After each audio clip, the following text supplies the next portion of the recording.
이런 경험을 가진 선수가 이렇게까지 헌신하는 것은 처음 봤다. 경기를 앞두고 엔제 포스테코글루 토트넘 감독은 현재 팀 공격력의 수준이 어느 정도 완성됐는지에 대한 질문을 받았습니다. 그는 우리의 훈련은 정말 좋았다. 다만 시간이 얼마나 걸릴지는 모르겠지만 자연스러워지는 수준까지는 시간이 좀 걸릴 것 같다. 제임스 매디슨처럼 창의적인 선수가 있다면 손흥민, 데얀 쿨루셉스키, 히샬리송의 침투를 읽으려고 노력할 것이라고 언급했습니다. 또한 포스테코글루 감독은 군말 없이 자신의 축구를 위해 노력하고 있는 선수들에게 고마움을 표했습니다. 그는 선수들이 경험도 많고 뛰어난 선수지만 과거와는 다른 플레이를 요구받고 있다면서 손흥민을 칭찬하기 시작했습니다. 포스테코글루 감독은 특히 손흥민 같은 선수들이 개방적인 생각이 가지고 있지 않으면 일할 때 어려운 선수가 될 수 있다. 내가 경력이 이 정도인데 왜 바꿔야 하지? 라고 말할 수 있기 때문이다. 정말 어려운 일이 될 수 있었지만 손흥민은 작년과 다른 역할을 잘 이해했다. 지난 주말에 매디슨과 손흥민은 정말 좋은 경기력을 보여줬다며 칭찬했습니다. 손흥민의 역할은 3시즌 연속으로 바뀌고 있습니다. 누누 산투 감독 시절과 안토니오 콘테 감독 첫 시즌에는 공격적인 역할을 부여받으면서 득점에 집중할 수 있는 역할이었습니다. 손흥민이 제일 잘할 수 있는 역할이었고 프리미어리그 득점왕까지 차지했습니다. 그러나 직전 시즌에는 EPL 득점왕인데도 불구하고 손흥민은 콘테 감독 전술에서 희생하는 역할을 맡았습니다. 공격수가 아닌 미드필더처럼 뛰면서 동료들에게 패스를 전달하는 데 집중했습니다.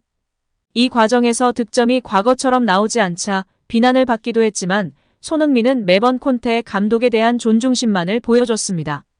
이번 시즌 역할은 또 다릅니다. 공격적인 전술 속에 손흥민은 전통적인 윙어에 가깝게 활약하고 있는 중이다. 이제 명실상부한 팀의 에이스로서 자기 위주의 전술을 펼쳐달라고 감독에게 요구할 수도 있지만 손흥민은 팀을 위해서 자신의 역할을 받아들이고 있는 것입니다. 에이스이자 주장이 감독의 지시에 따르면 다른 선수들도 자연스럽게 따를 수밖에 없습니다. 베테랑으로서의 손흥민의 모범적인 행동은 포스테코글루 감독을 감동시킨 것입니다. 슈퍼스타답지 않은 성실한 태도는 포스테코글루 감독이 손흥민에게 주장의 역할을 맡긴 이유 중 하나에 속합니다. 다시금 손흥민 선수가 주장에 선임되면서 했던 말이 조명받으며 그의 프로 정신과 팀 정신에 대한 찬사가 끊이질 않고 있습니다. 손흥민은 인터뷰를 통해 주장이 된 소감을 밝혔었는데요. 과거를 돌아보면 늘 환상적인 주장들이 있었다. 경기장 안팎에서 정말 많은 걸 배웠다. 요리스와 케인은 토트넘의 전설이다. 그들은 선수들을 위해 싸웠고 팀을 위해 헌신했다. 그들에게 배운 게 너무 많기에 나도 그렇게 하려고 한다라며 겸손하게 발언했습니다. 이어 이런 빅클럽의 주장을 맡아 정말 영광이다. 놀랍고 자랑스럽다. 새로운 시즌이다. 토트넘 유니폼과 완장을 위해 내 모든 걸 바치겠다. 주장이자 한 명의 선수로서 토트넘을 위해 최선을 다하겠다라며 열의를 불태웠습니다. 내 생각에 이번 시즌을 정말 중요하다. 주장으로서 생각은 우리 모두 책임감을 가지고 좋은 행동을 보여줘야 한다. 좋은 훈련을 하는 것도 중요하고 지금 이 공간이 제일 중요하다고 말했습니다. 이어 모두 체계적인 준비가 중요하다는 걸 알고 있을 것이다. 정말 중요한 시즌이다. 같은 목표를 향해 같은 발걸음으로 하나로 뭉쳐야 한다. 우리에게 중요한 시즌을 위해 앞으로 나아가자고 독려했습니다. 토트넘과 인터뷰에서는 태극기가 의자에 걸려있기도 했는데요. 손흥민은 엄청난 영광이다. 아주 큰 의미다. 하지만 지금 누가 주장인지는 중요하지 않다. 당연히 한 명만 주장 완장을 팔에 두르지만 모든 선수가 책임감을 가지고 임해야 한다. 선수들에게도 말했다. 토트넘 유니폼을 입고 완장을 차는 동안에 내 모든 걸 쏟아부을 것이다 라고 답했습니다. 이어 절대 실망시키지 않겠다. 프리시즌에서 시즌을 준비할 때 이 구단과 9년을 함께했고 베테랑으로서 책임감을 가지려고 했다. 젊은 선수들이 새롭게 합류했기에 그 그룹들을 리딩해야 한다고 생각했다. 토트넘은 빅클럽이고 이제 그것을 증명해야 할 시기가 왔다. 라며 전의를 불태우는 발언을 했습니다. 부주장을 맡게 된 로메로, 매디슨도 비슷한 발언을 했었는데요. 이제는 성과를 내야 하는 토트넘인데요. 엄청난 새 구장까지 갖추며 다시금 챔스 진출을 성공시키는 4위 수성을 물론이거니와 트로피를 따서 B클럽의 면모를 보일 수 있도록 전의를 불태우고 있는 토트넘입니다. 한편 포스테코글루 감독은 본머스 전후 TNT 스포츠 스튜디오에 출연, 토트넘 출신인 피터 크라우치와 첼시 레전드 조코를 만나 나눈 인터뷰가 주목을 받고 있는데요. 세계 최고의 감독 펩 과르디올라 감독 관련 발언이 나왔기 때문입니다. 토트넘은 본머스 전 승리에 앞서 지난 주말인 20일 맨유와의 홈 개막전에서 2대0으로 승리했는데요. 이에 관해 맨유 레전드 게리 네빌은 22일 스카이 스포츠의 먼데이 나이트 풋볼에서 포스테코글루 감독의 지도력을 평가절하했습니다. 특히 그는 오른쪽 풀백 페드로 포로의 불안한 플레이를 강도 높게 비판하면서 내 생각에는 감독들이 펩 과르디올라 맨시티 감독의 아이디어를 모방해 그것을 꽤 비효율적으로 만들었다. 의심의 여지가 없다.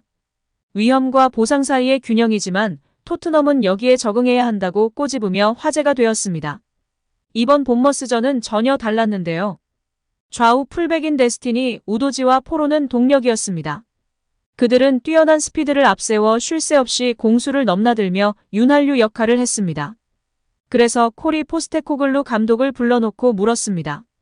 선수들이 자유롭게 플레이하는 것처럼 보인다. 감독이 공을 들이는 부분인가? 물론 내가 감독의 비밀이나 다른 전술을 훔치려는 것은 아니다. 호주 출신의 포스테코글루 감독이 대답이 걸작이었는데요. 네빌을 향해 보복하며 화제가 되고 있습니다. 그는 안위를 연발한 후 그냥 펩을 흉내내는 중이다라며 웃으며 말했고 콜과 크라우치는 포복절도했습니다. 토트넘 팬들은 포스테코글루 감독의 재치에 즐거워했습니다. 팬들은 SNS를 통해 그는 단지 다운펍의 오랜 친구일 뿐이지만 포스테코글루는 믿을 수 없을 만큼 뛰어난 축구 감독이다. 그를 정말 사랑한다. 모두가 엔젤을 좋아한다. 우리 감독의 클래스다. 프렘에서 가장 호감 가는 감독일 수도 있다 등의 반응을 쏟아내고 있습니다. 헌데 실제로 포스테코글루 감독과 펩 감독은 인연이 있습니다. 영국 대중지 더선은 포스테코글루가 토트넘 감독직은 맞는데 핵심적 역할을 한 인물은 펩 과르디올라 맨체스터 시티 감독이다라고 보도했었습니다. 이 매체는 2021년 포스테코글루를 셀틱에 처음 추천한 인물이 펩 과르디올라 맨체스터 시티 감독이라며 맨체스터 시티는 2019년 프리시즌에 당시 포스테코글루 감독이 지휘봉을 잡고 있던 J리그 요코하마 마리노스가 맞대결을 펼쳤다. 당시 펩 감독은 포스테코글루 감독과 많은 대화를 나눴고 좋은 관계를 유지했다고 보도했습니다. 또 과르디올라 감독은 포스테코글루를 셀틱 사령탑으로 적극 추천했다. 그가 셀틱에서 지휘봉을 잡지 않았다면 토트넘에 올 일은 없었을 것이라고 했습니다. 과르디올라 감독은 포스테코글루의 토트넘 취임과 관련한 현지 매체와의 인터뷰에서 또 다른 뛰어난 감독이 오고 있다. 몇 년 전 도쿄에서 그를 만난 것은 행운이었고 시티 풋볼 그룹의 클럽 중 하나인 요코하마의 감독이었을 때였다고 회상하며 큰 관심과 주목을 받기도 했습니다. 펩과의 인연이 있는 포스테코글루 감독인데요. 맨시티와의 대결도 관심 있게 지켜보면 더욱 재미가 배가 될 것 같습니다.